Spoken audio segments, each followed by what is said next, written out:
Kita mau fokus kepada Tuhan. Kita mau buka ke Yohanes pasal 8. Yohanes pasal 8. Akan tidak mulai di sana. Mulai di pasal itu Mazmur pasal 1. Mazmur pasal 1. Kalau tidak kenal saya, nama saya Christopher. Dipanggil Chris. Itu kami setiap hari Sabtu di sini untuk membagi firman Tuhan. Setelah khotbah kita akan berdoa untuk orang yang perlu, dan setelah itu kita akan berkumpul dan ada diskusi Alkitab untuk orang yang mau bertumbuh di dalam Tuhan. Kami sebuah pelayanan yang Kristen ekumenik, maksudnya kami tidak datang untuk mengajak orang ke gereja tertentu atau ganti aliran, tapi hanya untuk mengikut Yesus Kristus. Kami tidak peduli kamu ke gereja yang mana, kalau gereja kamu percaya Alkitab dan mengikut Kristus, itu cukup untuk kami. Tapi paling penting kita tidak hanya ke gereja, tapi kita ke Yesus Kristus melalui iman dan jalan bersama Dia. Jadi kita sudah untuk beberapa minggu bicara tentang itu disiplin rohani. Di dalam kekristenan, itu paling penting di dalam kehidupan Kristen adalah hubungan dengan Tuhan. Ada hubungan dengan Tuhan. Tapi kalau kita ada hubungan dengan Tuhan, kita harus maintain, memelihara itu hubungan itu. Dan kita memelihara hubungan dengan Tuhan melalui disiplin rohani. Yang pertama itu berdoa. Kita berdoa kepada Dia, berkomunikasi kepada Dia. Itu ada satu lagi, kita ada persekutuan. Maksudnya kita berkumpul dengan orang saleh yang mengikut Yesus Kristus, dan bersama mereka kita bertumbuh di dalam Tuhan. Tapi untuk beberapa minggu kita sudah bicara tentang satu disiplin rohani yang lain, itu baca dan mengerti dan mengaplikasikan firman Tuhan. Banyak orang ada masalah di dalam kehidupan Kristen. Mereka karena mereka tidak baca firman. Mereka hanya baca itu renungan sehari-hari. Itu satu ayat di luar konteks. Dan ada banyak pendapat-pendapat dari orang. Tapi kita mau belajar bagaimana baca firman Tuhan setiap hari. Karena firman Tuhan itu seperti roti. Atau seperti nasi. Untuk kehidupan kita. Untuk hubungan kita dengan Tuhan. Kalau kita tidak makan, kita akan itu jadi lemah dan itu terakhir akan mati. Tapi kita ini sama dengan hubungan kita dengan Tuhan. Jadi kita mau itu belajar bagaimana baca firman Tuhan. Jadi untuk disiplin rohani baca firman Tuhan ada 3 poin. Kita sudah lihat kepada duanya. Yang pertama, kita harus membaca firman Tuhan setiap hari. Dan saya sudah kasih saran kepada semua. Itu kalau belum baca firman Tuhan, kita mulai di Matius dan setiap hari baca satu pasal.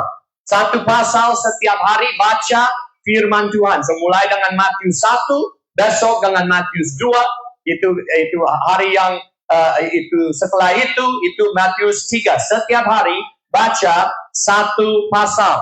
Dan setelah sudah selesai dengan perjanjian baru, kita bisa balik kepada Kejadian dan mulai dengan Kejadian 1 sampai akhir di Wahyu. So kita harus cari waktu setiap hari untuk baca firman Tuhan. Tapi banyak orang takut baca firman Tuhan saja karena mereka berpikir, kalau saya baca tapi saya tidak bisa mengerti, itu sia-sia. Memang kalau kita baca dan tidak mengerti apa saja, itu sia-sia. Tapi masalah adalah kalau kita baca firman Tuhan, masalah tidak dari itu apa yang kita tidak mengerti, tapi itu dari yang kita mengerti tapi tidak lakukan. Maksudnya, kita bisa baca dan mungkin tidak bisa mengerti segala hal di dalam Alkitab, tapi apa yang kita mengerti, kita harus mengaplikasikan kepada hidup kita dan harus jalan di dalam kebenaran itu. Kita tidak boleh hanya itu dengar tapi tidak lakukan. So kita mau sebelum kita buka di Mazmur 1, kita mau baca berdoa. Tuhan, bantu kami supaya kami waktu baca firman-Mu akan mengerti firman-Mu dan juga bisa mengaplikasikan kepada kehidupan kami. Bantu saya waktu saya bicara supaya itu jelas, supaya orang bisa menerima berkat dari firman-Mu. dalam nama Yesus Kristus. Jadi setelah kita membaca, kita harus belajar bagaimana tafsirkan. Tafsirkan itu satu kata yang banyak orang agamawi suka pakai, tafsirkan. Tapi tafsirkan hanya maksudnya kita baca dan mau mengerti bagaimana apa artinya di dalam yang kita baca.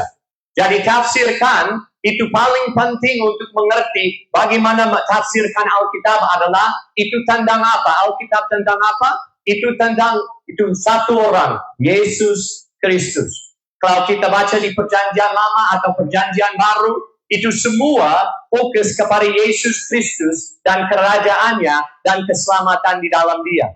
Jadi kalau kita baca firman dan kita fokus kepada hal-hal yang lain, kita fokus kepada makan ini, jangan makan itu. Kita fokus kepada berbahasa roh atau tidak berbahasa roh. Kita fokus pada percik baptis atau selam baptis. Kalau kita fokus kepada hal-hal itu dan itu jadi utama untuk di dalam kehidupan kita, kita sudah miring. Kita sudah sesat.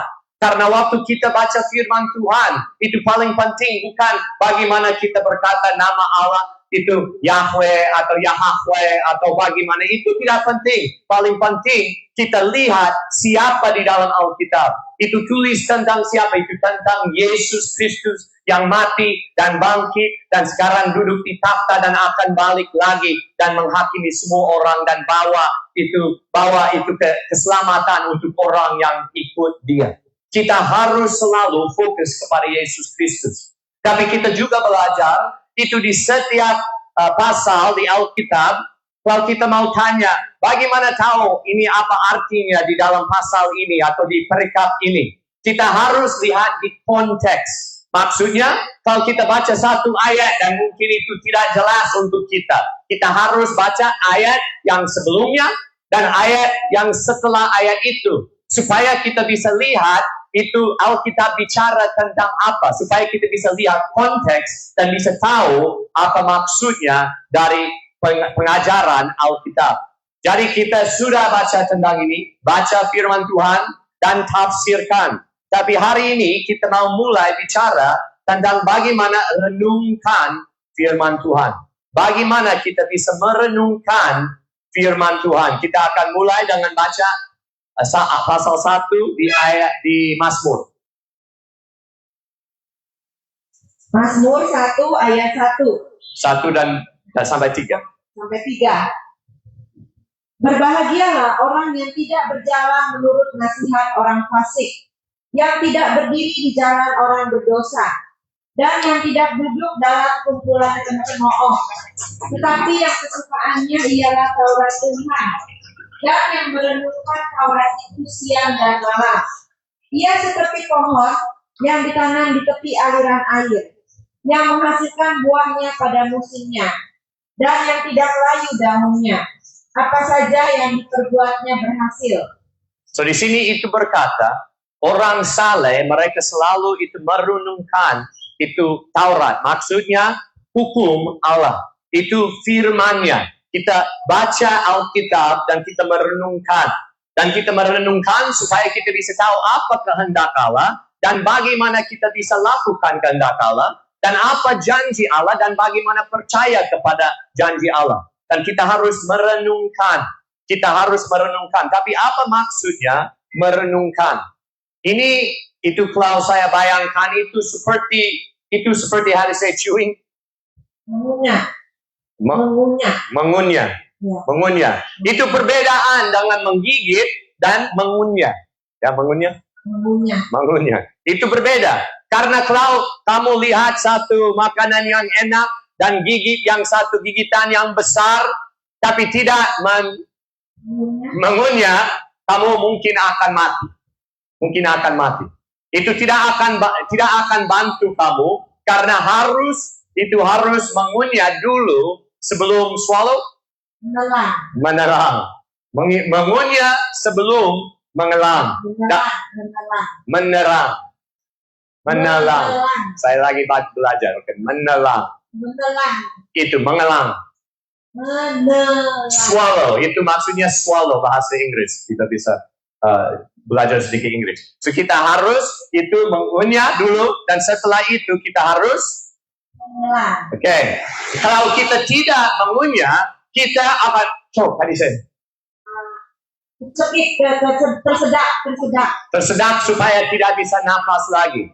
Jadi ini sama dengan Tuhan. Kalau itu firman Tuhan. Kalau kita baca banyak dan mungkin kita mengerti banyak, itu seperti orang ke itu esteta, apa itu? Sekolah teologi. Mereka sudah dapat MTH, tapi mereka belum itu mengunyah. Swallow, mengunyah, chew and swallow. Mengunyah dan menelan. Itu nggak ada bantu untuk mereka. Mereka hanya jadi sombong. Mereka hanya berpikir, oh sekarang saya ada kursi besar di gereja. Sekarang saya sudah jadi orang hebat. Saya dokter. Saya sudah jadi MTH. Saya sudah jadi dokter. Saya sudah hebat. Tapi mereka akan binasa. Kenapa mereka binasa? Tidak karena mereka belajar firman Tuhan. Itu belajar firman Tuhan baik. Itu jadi dokter baik.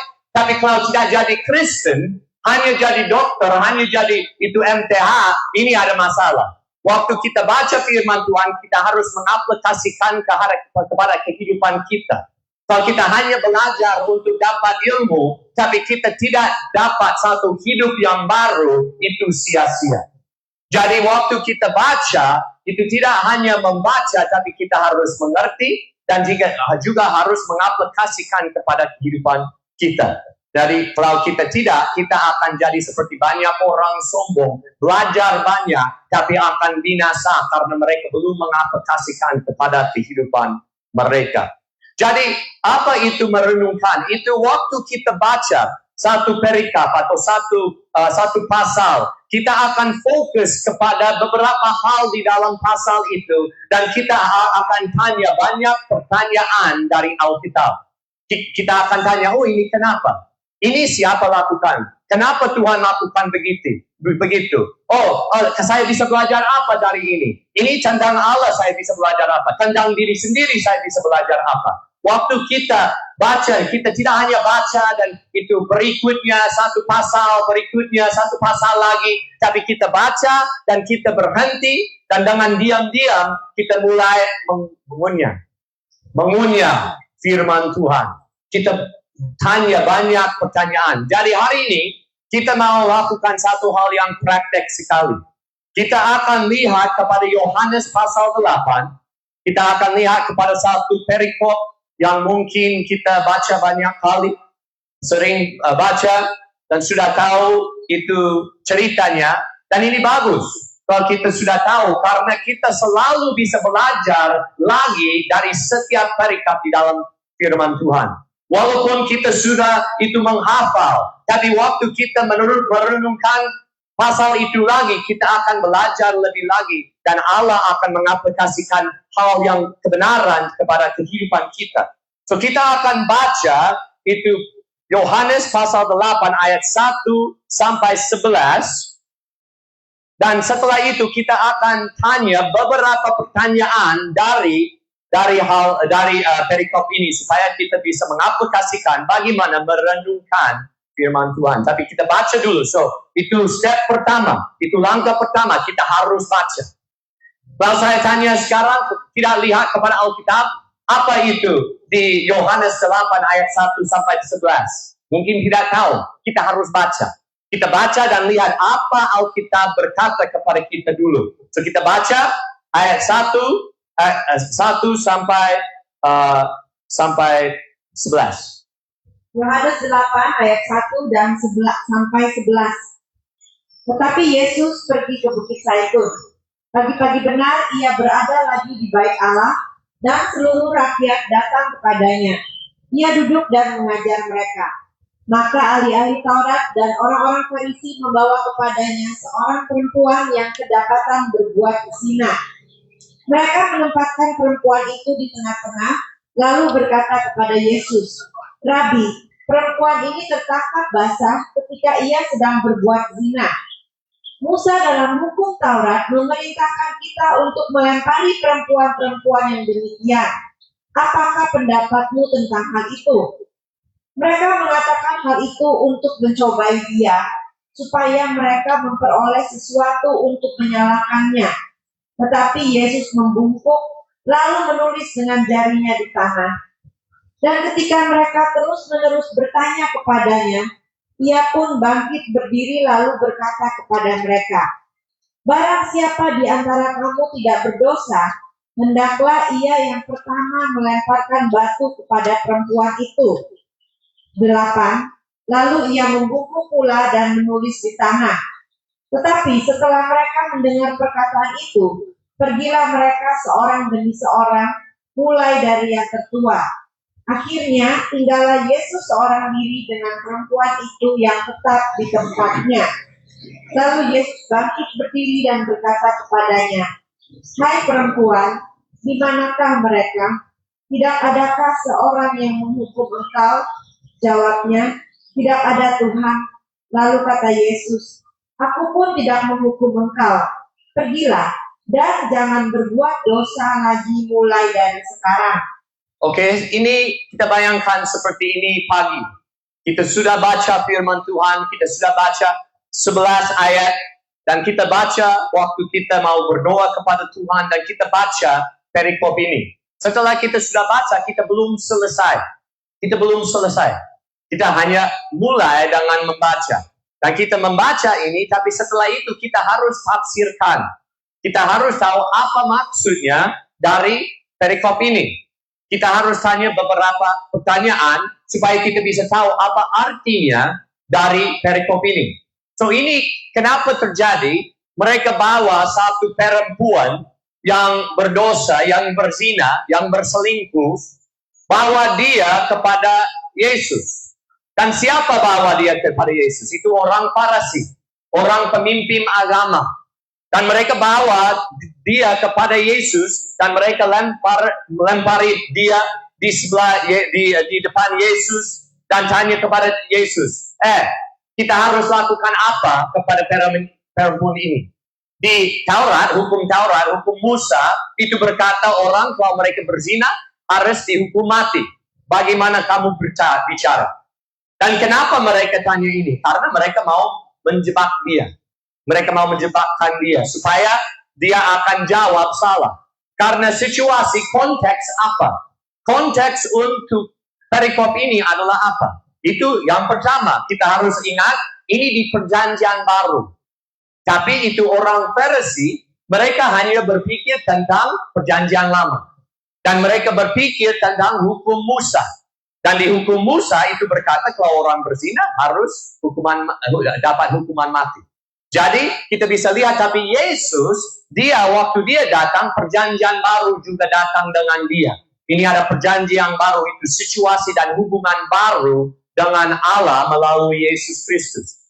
Jadi kenapa mereka bawa orang perempuan ini kepada Yesus? Karena mereka mau menjebakkan dia, supaya dia akan jawab salah. Kenapa? Karena waktu itu konteksnya mereka tinggal di bawah otoritas Roma.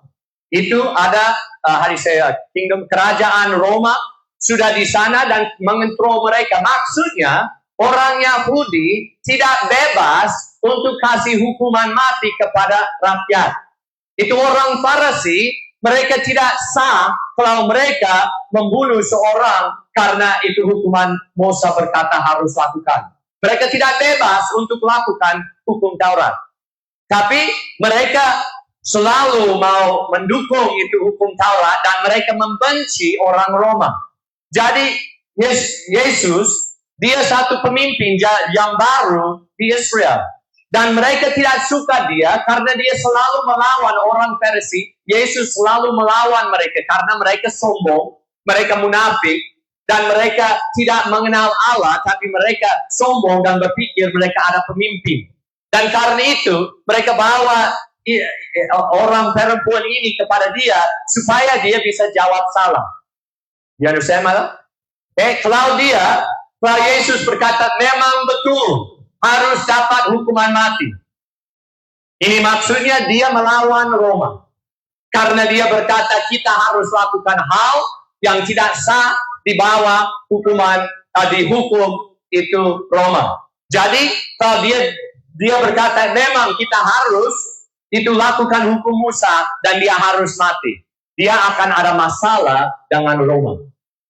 Tapi kalau dia tidak berkata itu, tapi dia berkata, jangan membunuh dia.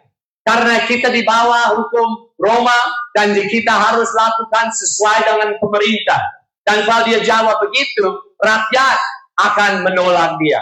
Karena mereka tidak suka Roma, mereka tidak suka kerajaan Roma, dan mereka tidak mau tunduk kepada Roma. Jadi kalau dia berkata, ya dia harus mati, Yesus ada masalah dengan Roma. Kalau dia berkata, tidak, dia tidak harus mati, ini dia ada masalah dengan rakyatnya. Jadi itu seperti gak ada jawaban. What, Mala? Rakyat. Okay?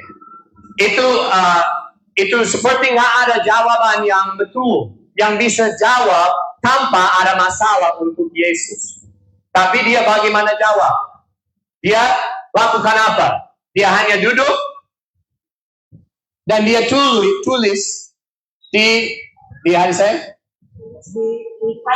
di tanah. Jadi dia lakukan apa dan dia tulis apa di sana? Kalau kita lihat itu ayat berapa?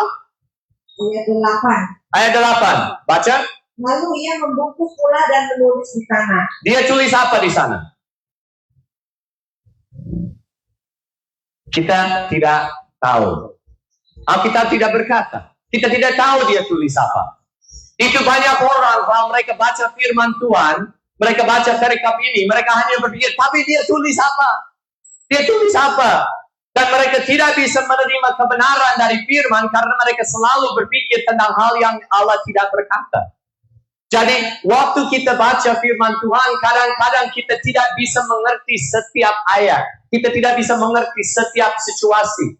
Memang kita bisa belajar dan dapat lebih banyak, tapi paling penting, apa yang kita mengerti, kita harus lakukan. Jadi kita tidak fokus kepada yang kita tidak bisa mengerti, tapi kita harus fokus kepada hal yang kita bisa mengerti dan lakukan hal itu. Bagaimana kalau kita lakukan begitu, Tuhan akan kasih kita pengertian lebih banyak. Tapi kalau kita selalu hanya cari hal yang susah, yang tidak bisa mengerti, dan tidak lakukan hal yang kita sudah tahu, ini maksudnya Allah tidak akan kasih lagi kepada kita. Karena kita tidak lakukan apa yang dia sudah kasih kepada kita. Kalau kita sudah dapat pengertian, kalau kita sudah tahu, oh ya ini saya tidak tahu Yesus tulis apa, tapi saya tahu berzina itu dosa.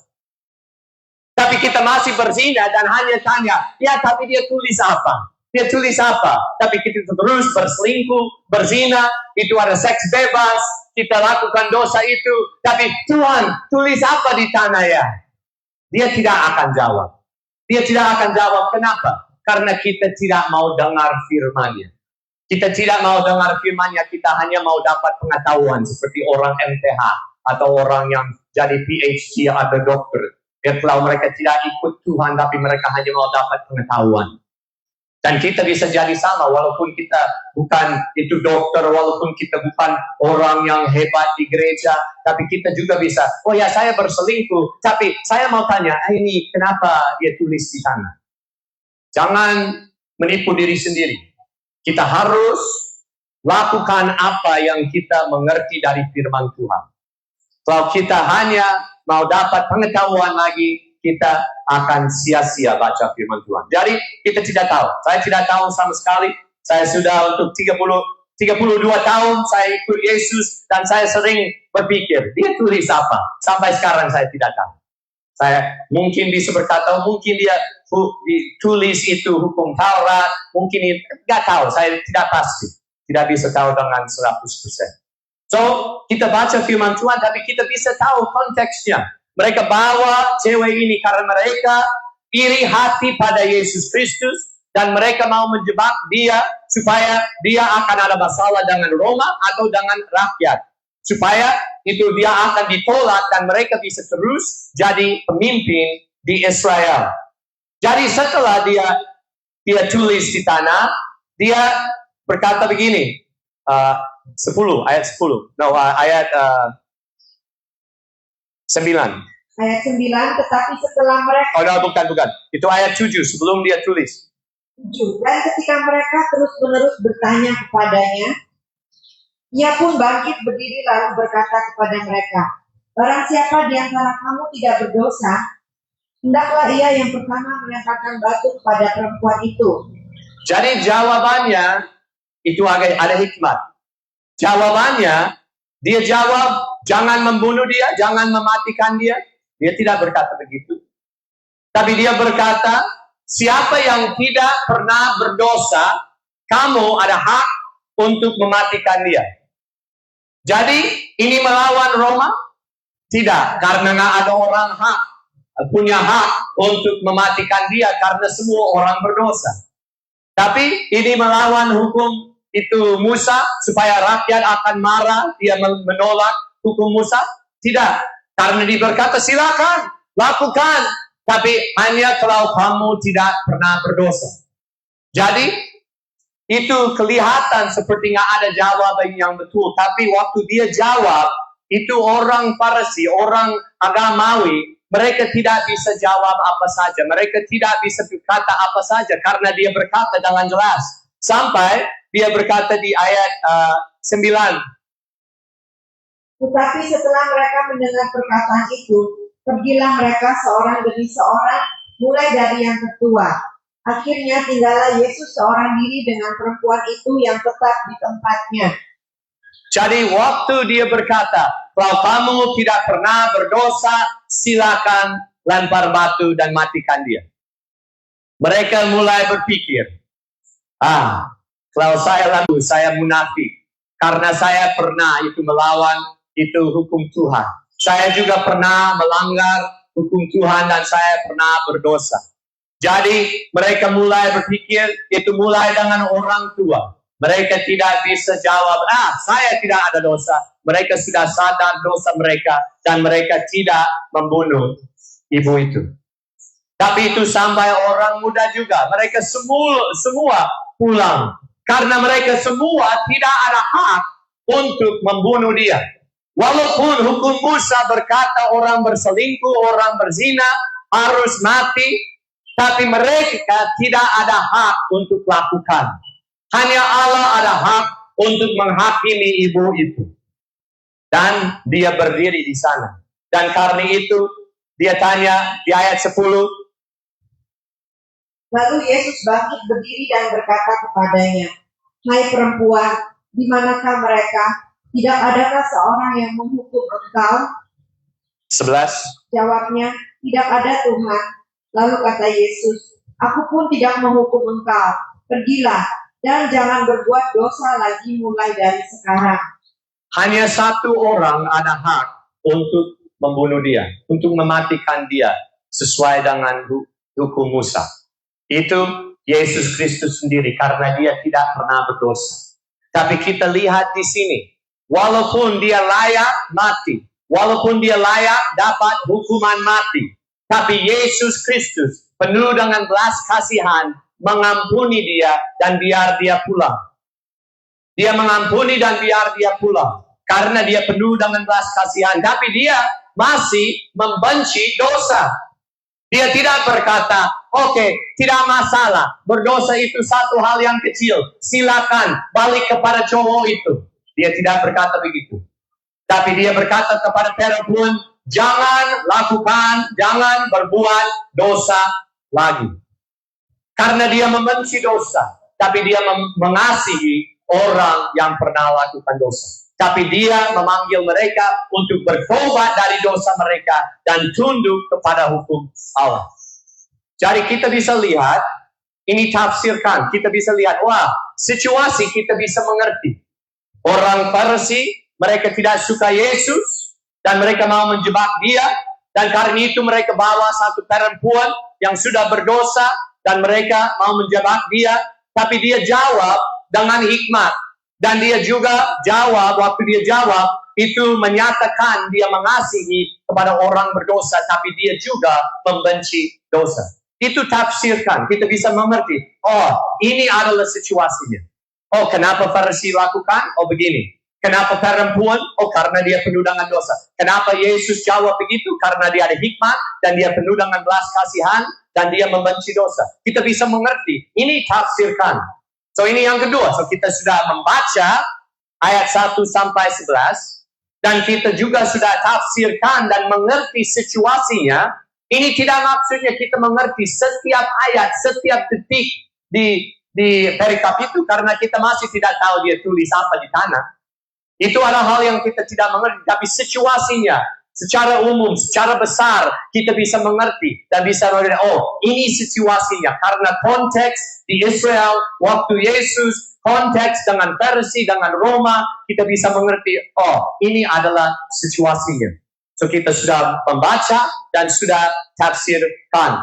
Tapi yang ketiga, kalau kita setiap pagi, kalau besok pagi kita baca ini, dan kita sudah tafsirkan, berpikir tentang konteks. Yang ketiga, kita harus merenungkan.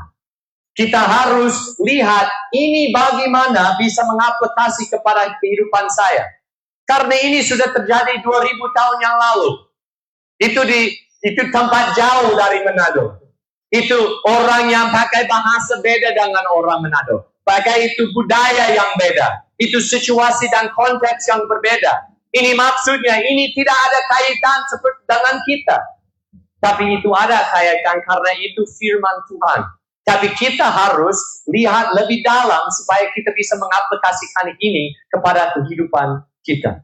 Kalau kita hanya baca, hanya tafsirkan, dan kita tidak mengaplikasikan, itu seperti gigit makan tapi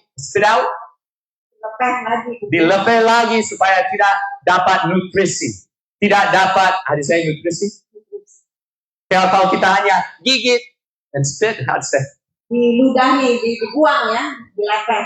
Ya, kalau kita lakukan begitu tapi tidak chew and swallow. Kalau kita cuma gigit tapi kita tidak mengunyah dan kita tidak menelan makanan itu, kita tidak akan dapat nutrisi. Jadi sama kalau kita baca, tafsirkan tapi tidak merenungkan.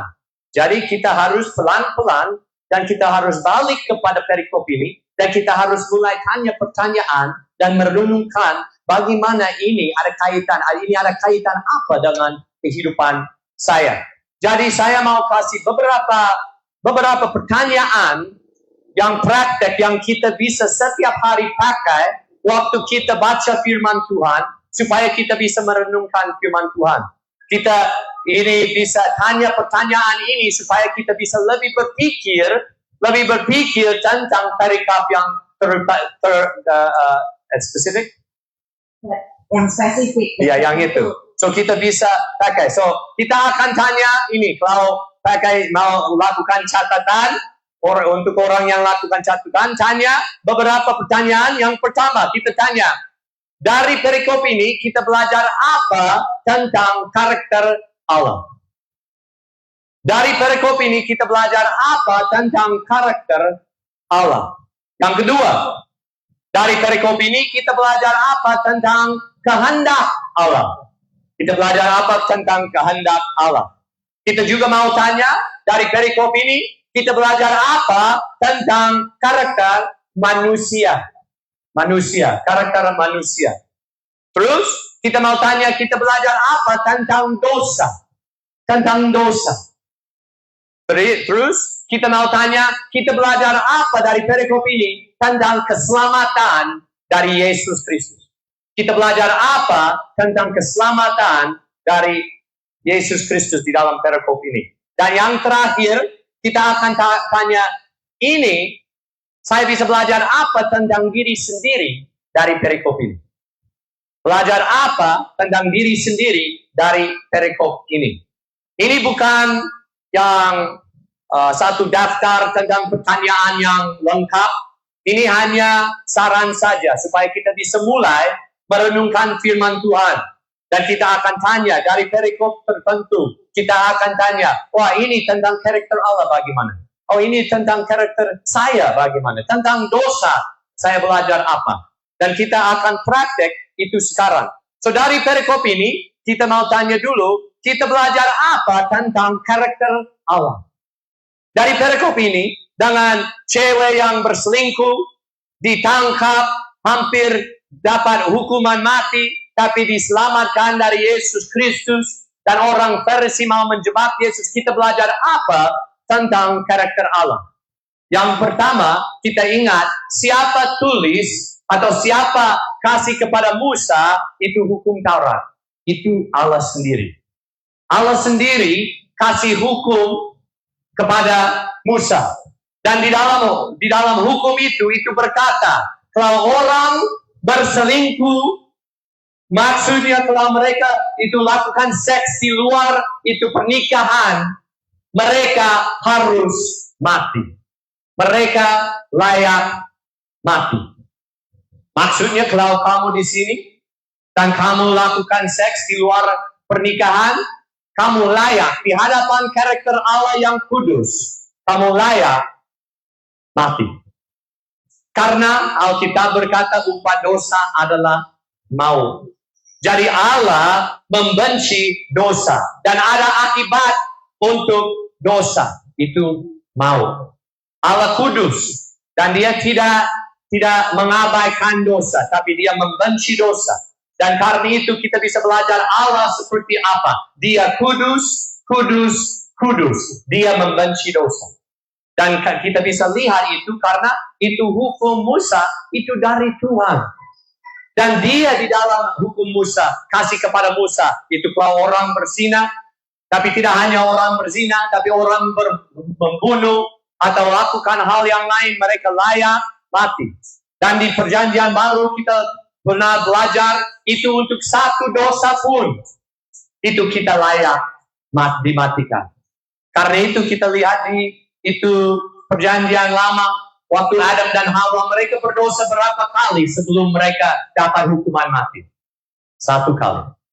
Mereka makan buah dari pohon yang dilarang 1 kali, dan setelah itu dibuang dari itu Taman Eden dan dari pohon kehidupan.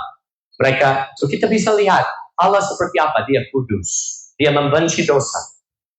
Dan kita bisa lihat apa tentang itu kehendak Allah di dalam perikop ini. Kita lihat dia tidak mau kita lakukan dosa. Kalau orang berkata, ya tapi kita semua tidak sempurna, memang tidak sempurna, tapi itu beda dengan pilih lakukan dosa. Itu beda dengan itu kita, oh ya karena dia kasih saya bisa lakukan dosa. Tidak, itu ada akibat untuk dosa. Tidak hanya untuk berselingkuh, itu untuk minum mabuk, itu untuk mencuri, untuk lihat dengan hawa nafsu, waktu cewek jalan lewati dan lihat dengan itu juga berzina di dalam hati. Dan semua itu dari Allah yang kudus, itu akan dapat hukuman mati. Karena dia kudus. Jadi kita bisa belajar dari perikop ini. Allah tidak suka dosa dan dia tidak mau orang lakukan dosa. Tapi kita bisa belajar apa tentang karakter manusia. Waktu kita lihat tentang perempuan ini, kita belajar apa? Wow. Dia berani sekali di Israel. Walaupun kalau berzina akan dapat hukuman mati. Tapi dia berani lakukan. Itu di Manado banyak orang berselingkuh. Dan mereka berani lakukan karena itu tetangga juga lakukan. Karena itu pendeta juga lakukan. Mereka berani lakukan karena mereka tidak masalah. Tapi perempuan ini, dia berani waktu hidup di Israel, walaupun dihukum, itu ada hukuman mati untuk orang berselingkuh, dia berani lakukan. Bagaimana dia berani begitu? Karena ini karakter manusia. Karakter manusia. Kita berpikir, kalau itu hukum mati untuk berselingkuh, pasti Manado nggak ada orang berselingkuh lagi. Masih ada. Masih akan ada. Kalau itu orang minum mabuk, itu akan dapat hukuman mati. Pasti tidak. Mereka akan diam-diam. Mungkin mereka tidak di TKB dengan di depan umum lakukan, tapi mereka akan diam-diam lakukan. Karena itu karakter manusia. Walaupun karakter Allah dia membenci dosa, karakter manusia adalah mencintai dosa. Mencintai dosa, mencari dosa, akan kerja keras untuk dapat dosa. Kita bisa belajar itu tentang karakter manusia. Itu dia akan berisiko kehidupannya supaya dia bisa lakukan dosa. Dan walaupun kita berpikir, ya tapi puji Tuhan, di Manado tidak ada hukuman mati untuk berselingkuh, untuk minum mabuk, untuk mencuri. Wah, puji Tuhan. Tapi masih ada hukuman mati untuk orang mencuri, untuk orang minum mabuk, dan orang itu berzina. Tapi itu di hadapan Tuhan. Sebentar lagi kita akan lihat waktu Yesus Kristus turun dari surga.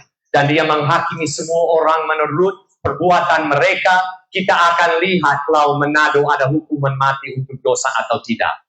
Kalau Manado, di Amerika, di Israel, di Saudi Arabia, semua ada hukuman mati untuk dosa. Tidak hanya untuk perselingkuh, tapi untuk semua dosa. Karena upah dosa adalah maut. Ini janji dari Tuhan.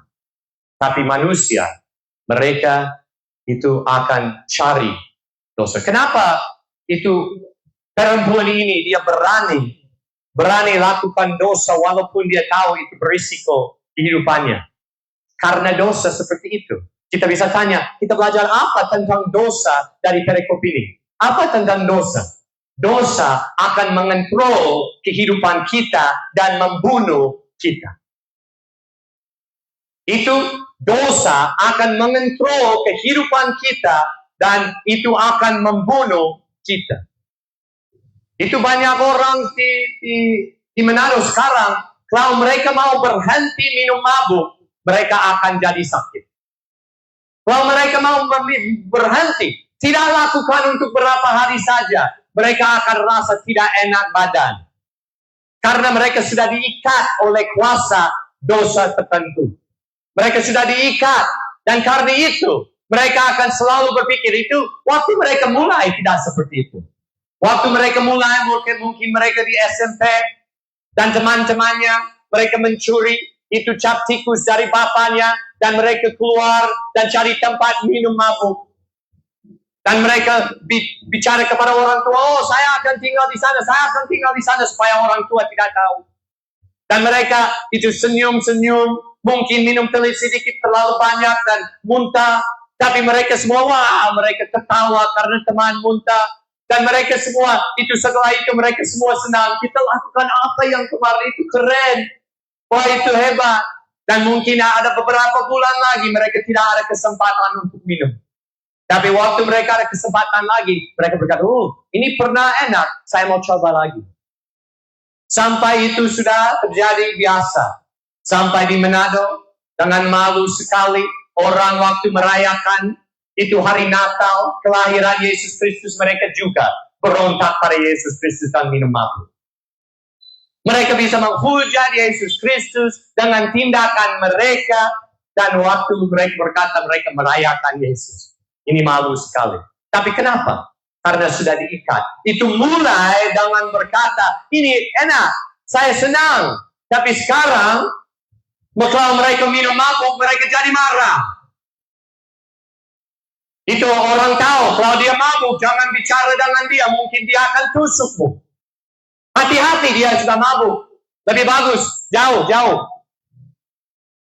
Karena itu sudah mengontrol kehidupannya. Tapi kenapa terus lakukan? Walaupun minum mabuk, jadi marah, tidak enak, berkelahi, tusuk, sudah ke lapas karena dosanya. Tapi terus lakukan, kenapa? Karena sudah diikat oleh kuasa dosa. Dosa akan menguasakan kehidupannya. Itu akan jadi tuanmu dan rajamu dan Allahmu. Supaya kamu tidak bisa bebas. Tapi harus lakukan hal yang sudah capek lakukan. Tapi harus lakukan karena sudah biasa lakukan. Itu kita bisa lihat cewek. Dia tidak bisa berhenti lakukan dosa. Walaupun mungkin akan dapat hukuman mati. Tapi dia berisiko kehidupannya. Berisiko untuk melakukan dosa. Karena ini adalah sifat dosa. Ini adalah sifat dosa. Tapi di sini kita juga belajar apa tentang itu karakter manusia. Karena di dalam cerita ini tidak hanya ada orang perempuan yang berzina. Tapi juga ada orang gereja. Ada orang majelis. Ada orang pagem. Berdiri di sana dan bawa cewek itu karena kenapa? Karena mereka iri hati pada Yesus Kristus. Karena mereka tidak hidup untuk Tuhan, mereka hidup untuk siapa? Untuk diri sendiri, untuk dapat jadi terkenal, untuk jadi hormat di hadapan orang lain. Mereka juga itu diikat oleh kuasa dosa. Tapi itu dosa yang lain. Itu dosa yang kalau orang lihat akan berpikir, wah hormat. Dia pakai batik, dia setiap minggu ke gereja, dia sudah jadi majelis, dia sudah itu lulus, itu MTH, dia sudah hebat. Tapi dosanya apa? Itu cari kursi. Cari itu jadi hormat di hadapan orang lain. Itu maksudnya mereka tidak mau menghormati Allah, mereka mau dihormati. Mereka mau jadi Allah di dalam kehidupan diri sendiri. Tapi mereka tidak berzina. Mereka tidak mencuri, mereka tidak mabuk. Mereka kelihatan seperti orang agamawi. Tapi agama tidak bisa menyelamatkan mereka. Karena mereka sudah diikat oleh kuasa dosa. So kita bisa belajar mereka apa? Mereka bisa lihat dosa orang lain, tapi mereka tidak bisa lihat dosa diri sendiri. Mereka bisa lihat dengan jelas, perempuan ini harus dapat hukuman mati. Dia sudah berselingkuh. Itu jelas untuk mereka. Tidak perlu debat, mereka jelas. Tapi itu hanya waktu Yesus bicara siapa yang tidak pernah berdosa, ada hak untuk mematikan perempuan ini. Mereka mulai berpikir tentang diri sendiri. Mereka mulai pikir, oh, saya pernah lihat cewek dengan hawa nafsu. Oh, saya pernah, waktu saya kecil mencuri sedikit hal yang kecil. Oh, saya pernah. Mereka mulai berpikir tentang dosa mereka. Karena sifat dosa, kita belajar apa dari perikop ini? Sifat dosa akan membutuhkan, blind us.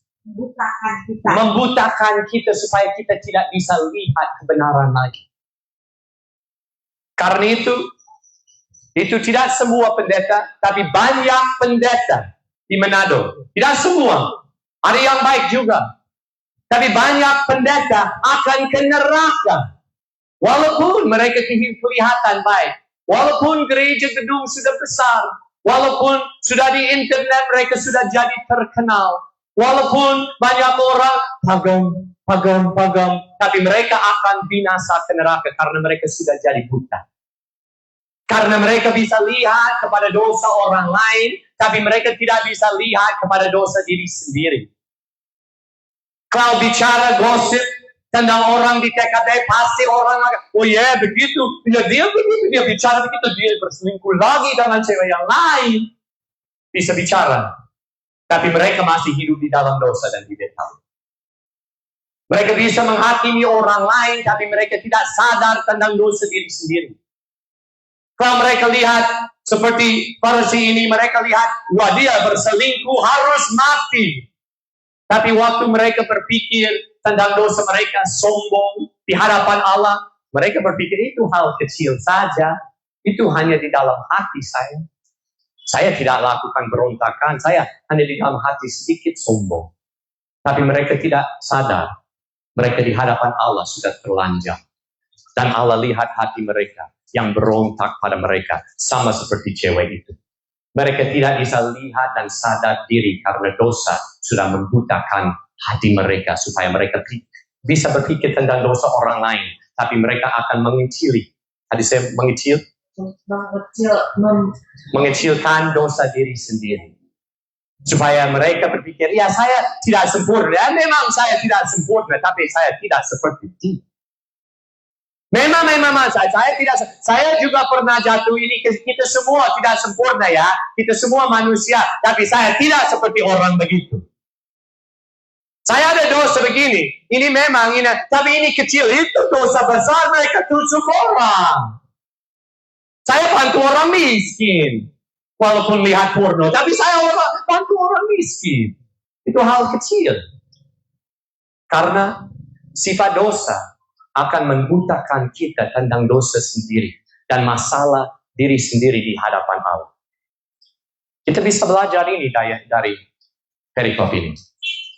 Jadi kita balik lihat, ini kita membaca ayat 1 sampai 11 dan setelah membaca kita mengerti situasinya. Yesus, Farisi, Roma, orang perempuan, hukum mati di hukum musuh. Kita tahu tafsirkan dan kita tahu konteks dan situasinya.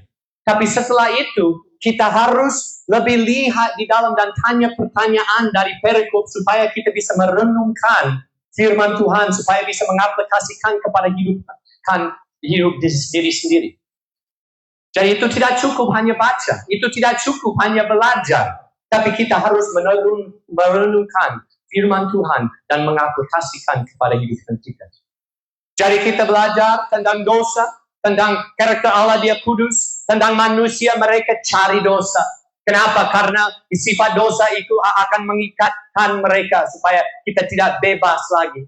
Itu juga akan membutakan kita supaya kita tidak bisa lihat dosa sendiri, tapi kita akan menghakimi orang lain walaupun mereka sama dengan kita. Tapi kita tanya lagi, apa kita belajar dari perikop ini tentang keselamatan di dalam Yesus Kristus? Apa kita belajar tentang keselamatan dalam Yesus Kristus dari perikop ini? Yang pertama kita bisa lihat, dia harus mati. Tapi Yesus tidak menghakimi dia. Yesus tidak hukum dia. Tidak. Tapi dia kasih dia belas kasihan. Karena Yesus Kristus. Dia membenci dosa atau tidak? Dia membenci dosa. Tapi dia lebih mengasihi kepada orang. Dia tidak berkenan kalau orang fasik binasa, tapi lebih suka kalau mereka bertobat dan dapat hidup baru dan keselamatan dalam dia. Jadi kita bisa lihat hati Yesus Kristus. Kalau kamu di sini dan kamu sudah hidup di dalam dosa, sudah diikat oleh kuasa dosa, kamu bisa berasa, ya saya di bawah hukum mati. Allah pasti marah. Memang Allah marah. Jangan menipu diri sendiri dengan berkata, oh dia hanya penuh dengan belas kasihan, tidak marah. Upah dosa adalah maut. Upah dosamu adalah maut untukmu. Jangan menipu diri sendiri dengan hanya bicara tentang satu hal dan lupakan satu hal yang lain. Memang Yesus lebih suka kalau orang fasik bertobat dan dapat kehidupan. Tapi kalau mereka tidak bertobat, mereka akan binasa. Mereka akan binasa. Jadi kita ada pilihan. Karena Yesus tidak berkata kepada dia, oh ya, saya tidak menghakimimu. Silakan pulang kepada itu pacarmu dan terus lakukan dosa. Dia membenci hal itu. Tapi dia lebih suka kalau perempuan itu akan bertobat.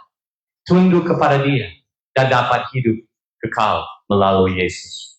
Jadi kita bisa lihat, memang dia tidak kasih dia hukuman mati. Tapi dia juga kasih perintah, jangan berbuat dosa lagi. Jadi dari ini kita belajar apa tentang keselamatan Yesus Kristus. Itu ada dua aspek yang penting. Dua aspek yang penting. Yang satu, itu dia bisa mengampuni dosa.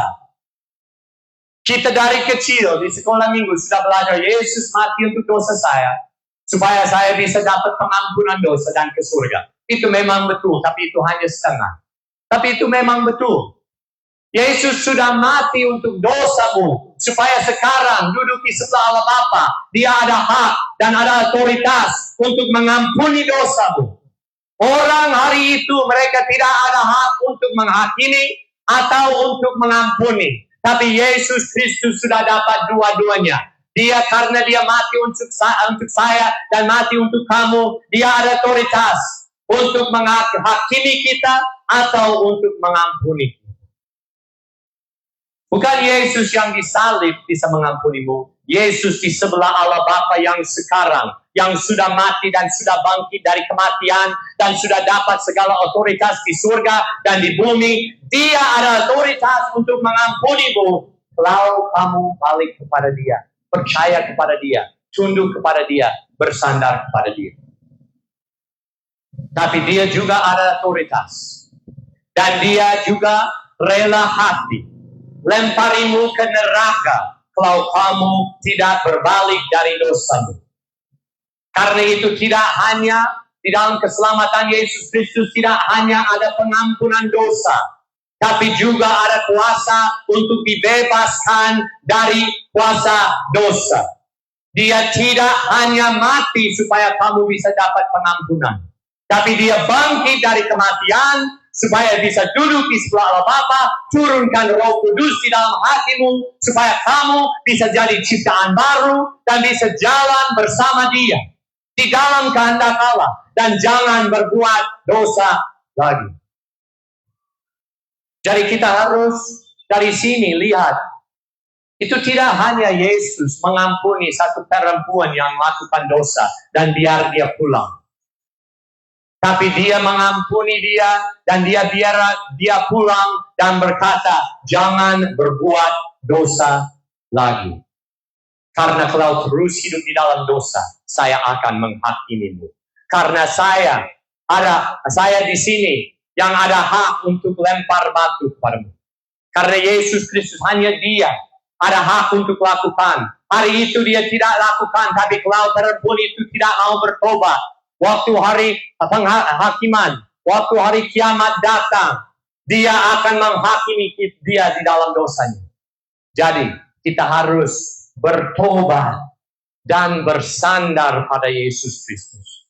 Dapat hidup baru, pengampunan dosa, tapi juga dapat hidup baru supaya kita bisa jalan bersama Dia.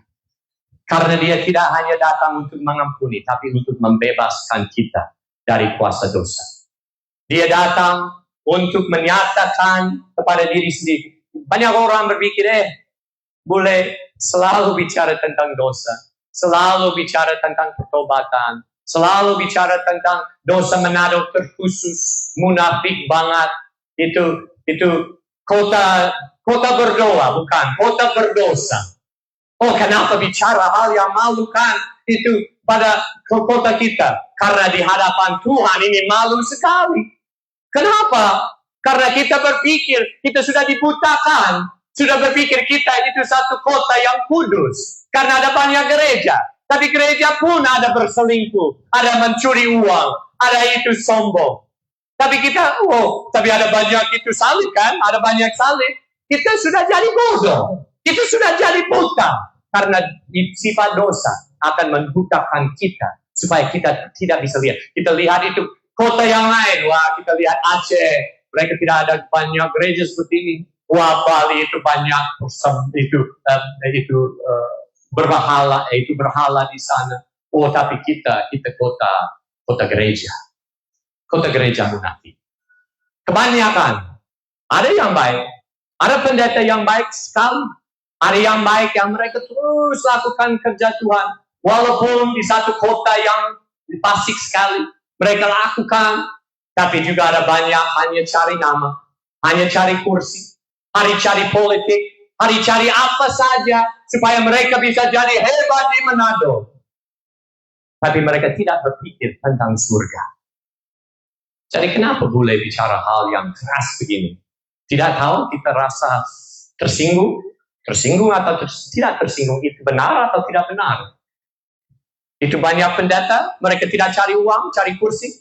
Mereka tidak cari cewek, tidak ada. Itu benar. Jadi kenapa bicara hal itu, kalau itu tidak enak bicara? Karena hanya melalui itu, hanya melalui kebenaran, kita bisa dibebaskan. Supaya mata kita di dalam hati bisa lihat lagi. Wah, saya ada dosa di hadapan Tuhan. Itu tidak cukup saya lahir di Minahasa dan saya ke gereja. Itu tidak cukup. Saya harus jadi ciptaan baru di dalam Yesus Kristus. Tapi kalau orang tidak bicara jujur pada kita, bicara jelas kepada kita, kita akan terus buta. Buta terus. Dan kalau orang buta, membimbing orang buta, mereka dua-duanya akan jatuh. Dan kalau ada banyak pendeta di Manado pun buta, apalagi dengan jemaat. Jadi kita harus dengan kebenaran. Walaupun rasa tersinggung, tapi kalau itu kebenaran, kenapa rasa tersinggung? Kita harus bersyukur kepada Tuhan. Karena Dia mau membukakan mata kita supaya kita bisa lihat tentang situasi kita. Jadi kenapa bule ini bicara hal-hal yang keras? Karena kasih Tuhan. Karena kasih Yesus Kristus. Yesus Kristus waktu dia mengasihi kepada orang Farisi ini, dia hanya mereka satu pertanyaan supaya mereka bisa berpikir tentang dosa diri sendiri. Dan waktu dia bicara kepada perempuan ini, saya tidak akan menghakimimu. Tapi dia juga berkata, jangan berbuat dosa lagi. Itu karena kasih Tuhan, dia mau membukakan pikiran dan hati kita supaya kita bisa lihat situasi kita. Jadi saya berharap ada dua manfaat dari khotbah ini. Yang satu, untuk kalian yang belum jadi ciptaan baru, masih hidup di dalam dosa, jangan menipu diri sendiri. Walaupun kamu orang majelis, atau pendeta, atau preman, atau PSK, atau apa saja, tapi kalau kamu masih hidup di dalam dosa, kamu akan binasa. Tapi juga ada kabar dari perikop ini. Tapi kalau kamu akan berbalik dari dosamu, bersandar kepada Yesus Kristus, dia akan mengampuni dosamu. Tapi dia juga akan membebaskanmu dari kuasa dosa, supaya bisa dibebaskan. Supaya kamu tidak lagi jadi orang yang mabuk, orang takut, tapi jadi orang saleh. Bukan maksudnya jadi pendeta dengan batik, dan jadi itu pendeta orang berkata propagam, tapi jadi orang murid Yesus Kristus, dan mengikut Yesus. Dan jadi Kristen sejati, tidak hanya Kristen budaya. Karena dia ada kuasa untukmu. Dan dia lebih suka, lebih berkenan kalau orang bertobat dan dapat hidup di dalam dia. Tapi kalau tidak bertobat, kalau terus hidup di dalam dosa. Di Manado banyak orang waktu mereka mau bersyukur, mereka akan bersyukur sampai sekarang saya ada nafas. Tapi seringkali pakai nafas itu hanya untuk lakukan dosa. Kita harus bersyukur sampai sekarang ada nafas. Karena banyak dari di sini, kalau sampai sekarang tidak ada nafas, sudah di neraka untuk selama-lamanya. Tapi masih ada kesempatan untuk bertobat dan dapat hidup kekal dan hidup baru di dalam Yesus. Tapi aspek yang kedua, saya berharap untuk orang yang sudah jadi ciptaan baru, yang sudah percaya dan bersandar kepada Yesus Kristus dan jalan bersama dia.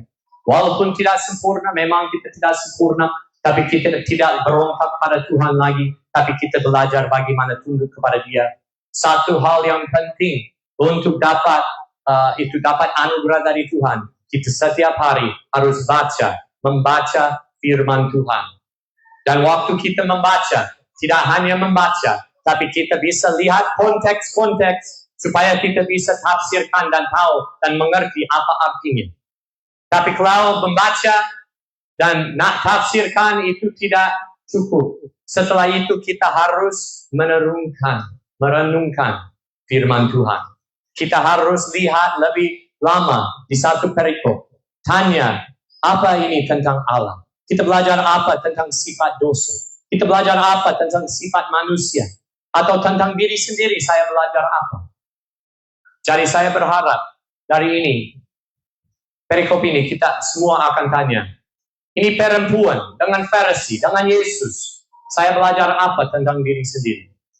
Mungkin belajar, memang saya tahu saya tidak sempurna, tapi saya itu gampang menghakimi orang lain. Kita bisa sadar, di perikop ini mungkin saya seperti orang yang Farisi. Atau mungkin kita berpikir, saya tahu saya siapa di perikop itu. Saya pasti orang perempuan itu. Saya hidup di dalam dosa. Dan saya tahu saya layak itu binasa. Tapi di perikop ini, itu ada kabar baik untuk orang yang berpikir mereka adalah perempuan itu. Ada keselamatan di dalam Yesus Kristus. Jadi kita harus tanya, merenungkan firman Tuhan, dan tanya tentang diri sendiri. Ini bagaimana bisa belajar apa di dalam kehidupan saya? Tentang Allah, tentang dosa, tentang keselamatan, tentang diri sendiri, tentang Yesus Kristus. Kita harus tanya dari firman Tuhan. Kita berdoa. Tuhan, saya terima kasih untuk firman-Mu. Bantu kami. Kami semua buta. Buta di banyak aspek di dalam kehidupan kami. Dan kami seringkali menipu diri sendiri. Supaya kita bisa lihat dosa orang lain, tapi kami tidak bisa lihat dosa diri sendiri. Tuhan, bantu kami. Membukakan pikiran kita, pikiran kami, supaya kami bisa lihat kehendak-Mu, karakter-Mu, keselamatan-Mu, supaya kami bisa lihat Yesus Kristus, kebenaran, dan kami bisa keluar dari dosa dan hidup saleh di hadapan Tuhan. Bantu kami. Hanya Engkau bisa membebaskan kami. Dan saya berdoa untuk orang yang belum dapat hidup kekal di dalam Yesus. Saya berdoa, Tuhan, hanya Engkau bisa membukakan hati setiap orang. Hanya Engkau bisa menyelamatkan orang. Tidak ada nabi, tidak ada pendeta, tidak ada apa saja yang bisa bantu. Hanya Engkau bisa bantu, Tuhan. Dan saya berdoa supaya Engkau akan menurunkan Roh Kudus kepada setiap hati yang masih di dalam dosa. Supaya mereka bisa takut pada Engkau karena dosa mereka. Tapi supaya mereka juga bisa percaya kepada anak-Mu yang mati untuk mereka dan bangkit untuk mereka dan jadi pengantara untuk semua orang yang datang kepada Engkau melalui Dia. Saya berdoa supaya mereka akan lihat Yesus Kristus dan percaya kepada Dia dan bersandar pada Dia. Bantu kami semua dalam nama Yesus.